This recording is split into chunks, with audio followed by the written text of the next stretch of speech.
নমস্কার বন্ধুরা, কেমন আছেন সবাই? আশা করছি সবাই ভালো আছেন। আজকে আমি দুপুর থেকে ব্লগ শুরু করছি। আর দুপুর থেকে ব্লগ শুরু করার একটাই কারণ আমি সারাক্ষণই প্রায় জানলার ধারেই এসে দাঁড়াচ্ছি কাজের ফাঁকে আর একটু করে উঁকি মারছি।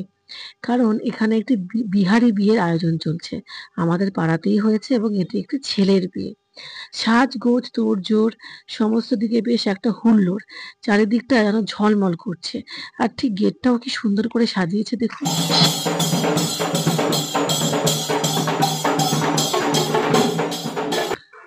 এই মুহূর্তগুলো যেন আলাদা একটা সৌন্দর্য বহন করে আনে। এটাই বিয়ের সৌন্দর্য। সবার বেশ একসঙ্গে থাকা, হাসি মুখের ব্যস্ততা আর অপেক্ষার আনন্দ। দুপুরে এটাই ছিল এই বিয়ের ১ম ঝলক।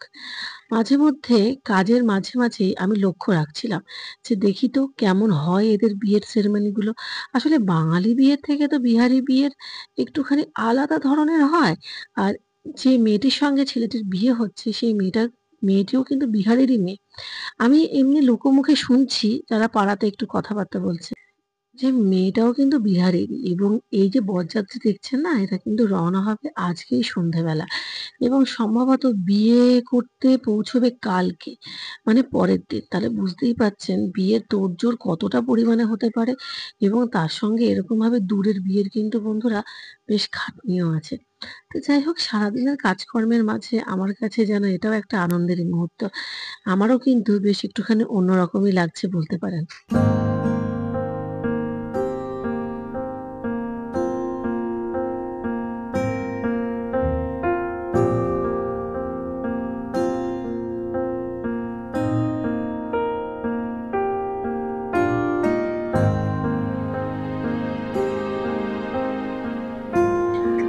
আজকের সন্ধ্যেটা একটু অন্যরকম হতে চলেছে।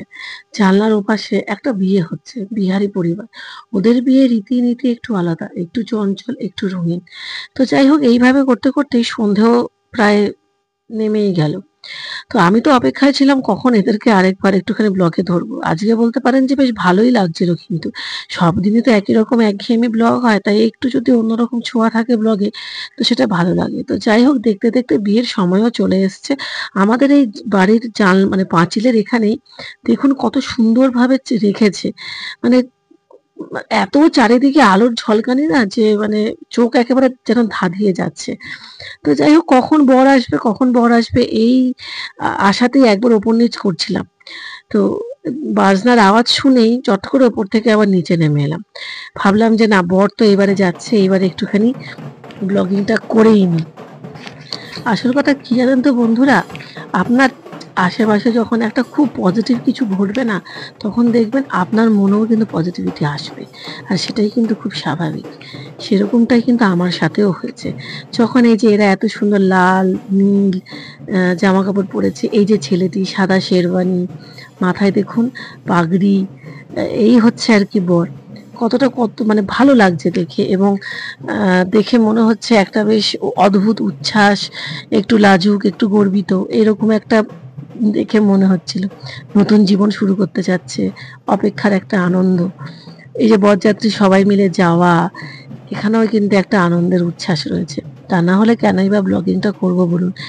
জীবন তো একঘেয়েমি কাটে। একটু আশেপাশে যদি পজিটিভ কিছু থাকে তাহলে কিন্তু সত্যি সেটাকে কিন্তু ব্লগের মাধ্যমে ছড়িয়ে দিতেও কিন্তু বেশ ভালো লাগে। জীবন এমনই বন্ধুরা, একদিকে যেমন কারোর জীবনের নতুন অধ্যায় শুরু হচ্ছে, ঠিক তেমনি আরেকদিকে আমার ছোট ছোট যে দায়িত্বগুলো সংসারের প্রতি আছে সেগুলো কিন্তু চলতে থাকছে। জীবনের এইসব ছোট ছোট দৃশ্যগুলোই তো আমাদের দিনগুলোকে রঙিন করে তোলে, তাই না?